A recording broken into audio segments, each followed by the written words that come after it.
buildings there that could be used. Yeah. There's just not a center that's Okay. opened up, and they just haven't been strategic. They now have 260 high-quality providers, any number of whom could expand into those areas, and they're starting to do that, but 10 years is way too late. So we wanted to start with a full landscape analysis to understand where those deserts are, and to begin to strategize how do you make sure that they don't exist. Okay, thank you. Yeah, Now, were those pockets, they're poor areas? mostly. Yeah, mostly. The take-up rates for low-income families is still very high. 85% of the people who use it are low-income, but there's still these pockets. They also wanted to understand what it would cost to do any number of scenarios. What if you covered just 4-year-olds? What if you did 3 and 4-year-olds?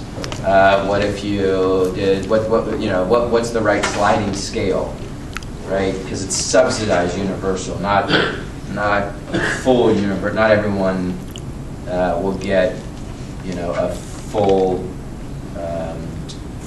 tuition assistance. Some families don't need it; they need a little bit of help. And so RAND is about to publish the first report, saying here's what the literature says in terms of the impact of preschool. What is the best way to implement a high-quality preschool program, and so on and so forth. The second one on the landscape deal will be done in March, and so will the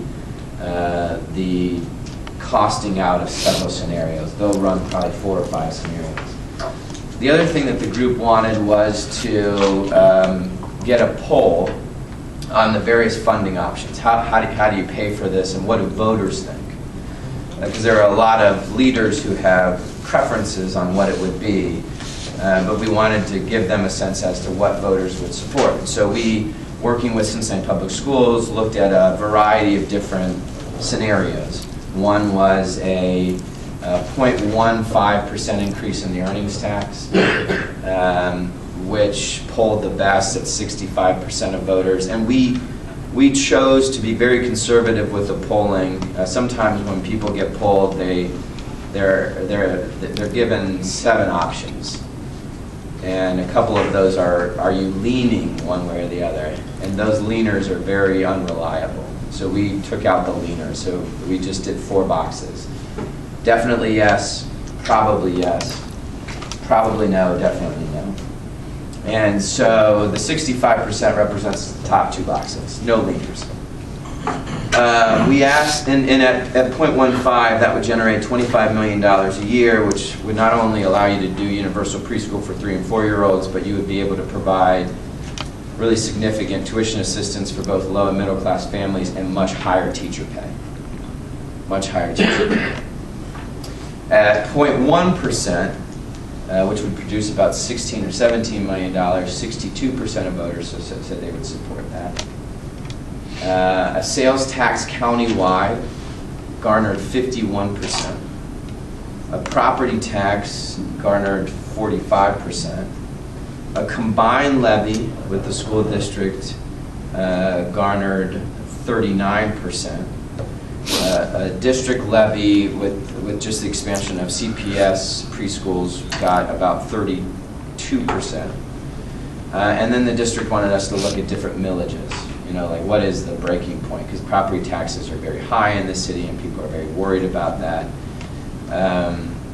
And so, but then we asked, I think probably one of the most important questions, which is, if there are 2 initiatives on the ballot, one that provides 2 years of quality preschool for every kid with an earnings tax, and one that supports the school district with new money, which is what they are looking to put in front of voters, would you support one, the other, both, or neither?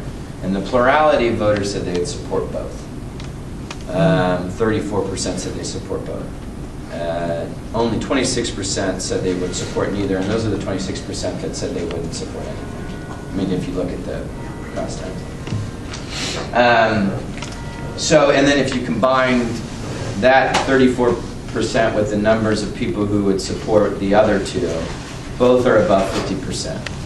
So we could pass both, but that would require us working together, and we're moving in that direction, which is really great, because we want 2016 to be the year of kids, where we make a significant investment in our children and in our schools, so that we can say that every kid gets a great start with 2 years of quality preschool and a great school because we invested in our public school system, which resonates with voters, and hopefully with all of you. So that was another piece of information that this group wanted, with all of that, they have been sorting through, and there are 3 or 4 members of the steering committee from Cincinnati Public, so they're very much part of that discussion, and then there are other additional discussions going on with Cincinnati Public, in particular around if we're successful in passing this, how much of that $25 million would go to Cincinnati Public to help them expand their preschool program. They're looking at expanding to 80 classrooms, adding 80 additional classrooms, which is 80 teachers and 80 paraprofessionals, and some additional supports. And a big chunk of that $25 million would be provided to CPS so that they can expand their preschool program. That was also a flaw of Denver's. Denver created a reimbursement rate for every provider, but every provider has different needs, and so we're approaching it differently, which is the district provides all kinds of additional supports, in part because they take more students with special needs than other providers, and so figuring out what makes the most sense in terms of what the district is reimbursed is something that is being discussed and hopefully will be sorted out within the next month or so. So the challenge with just providing, so here are some numbers for you. There are 9,000 3- and 4-year-olds in the city of Cincinnati. Nearly 80% of those kids live at or below 300% of poverty.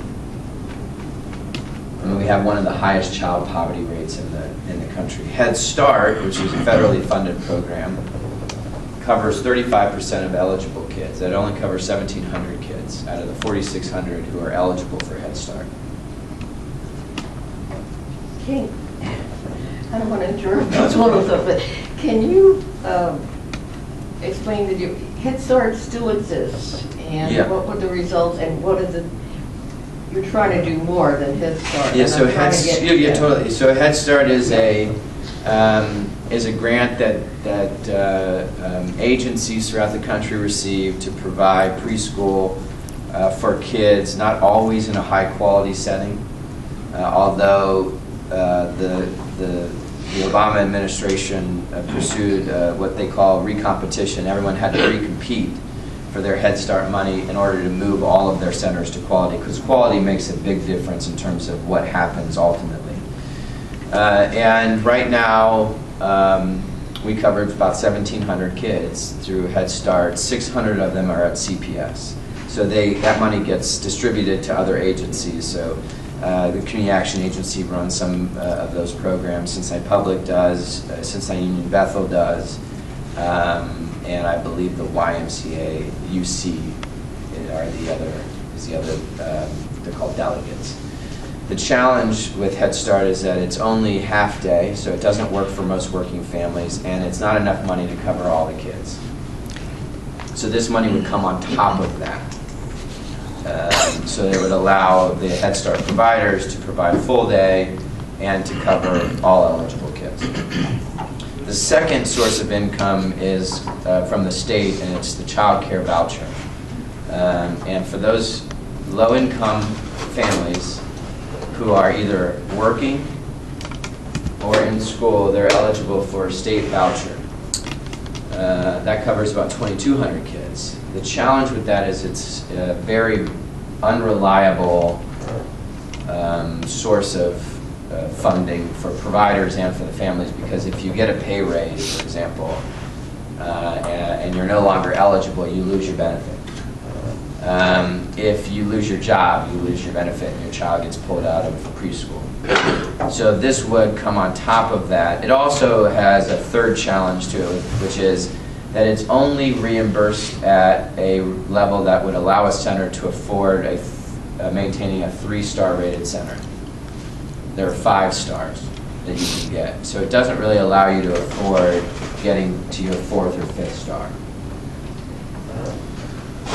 So this would help to increase the reimbursement rates, fill in the gaps. So if somebody were to lose their state child care voucher, this money would come in. There's also a pretty significant copay that would go away, etc.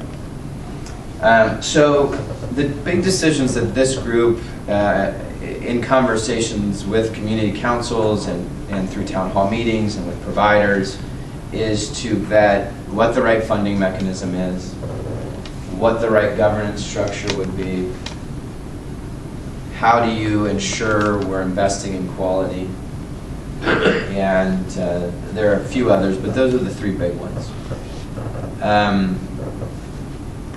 And they hope to have a recommendation in early March, which would give us plenty of time to get it on the ballot and to do so in a way that allows us to fully vet their recommendation and fully vet a ballot proposal.